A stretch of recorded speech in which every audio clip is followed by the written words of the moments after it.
So let's look at working with MIDI.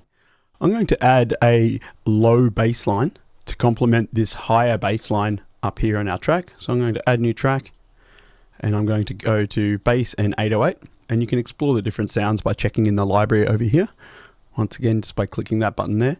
But I'm pretty happy with this sound already. So let's have a quick listen to our track to find the notes that are correct. That's A flat, A.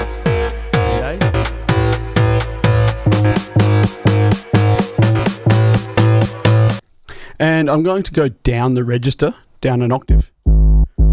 So I'm going to go and draw my notes in on piano roll. That way I can explore a little bit more. So I'm going to find the right notes here, and I can click my notes in with my pen tool. So using my pen tool down here, or I could use the cursor where I can double click and create notes that way.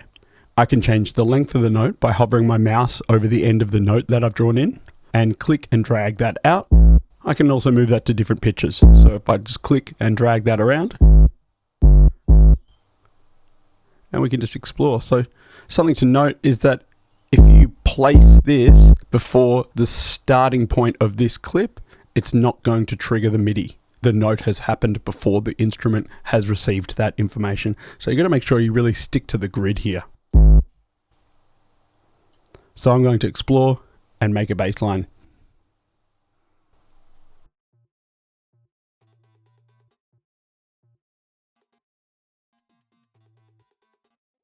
And as I keep adding notes, it'll lengthen the loop for as long as I continue on down here. And it actually remembers the length of the notes that you most previously created. So if I wanted to make another shorter note, I'd have to go back and drag my brackets in to make it shorter again. And then that would repeat out as I make more notes.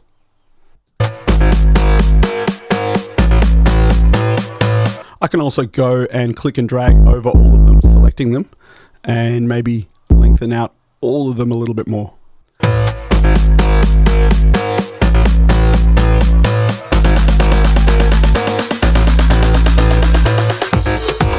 Yep, that's pretty cool.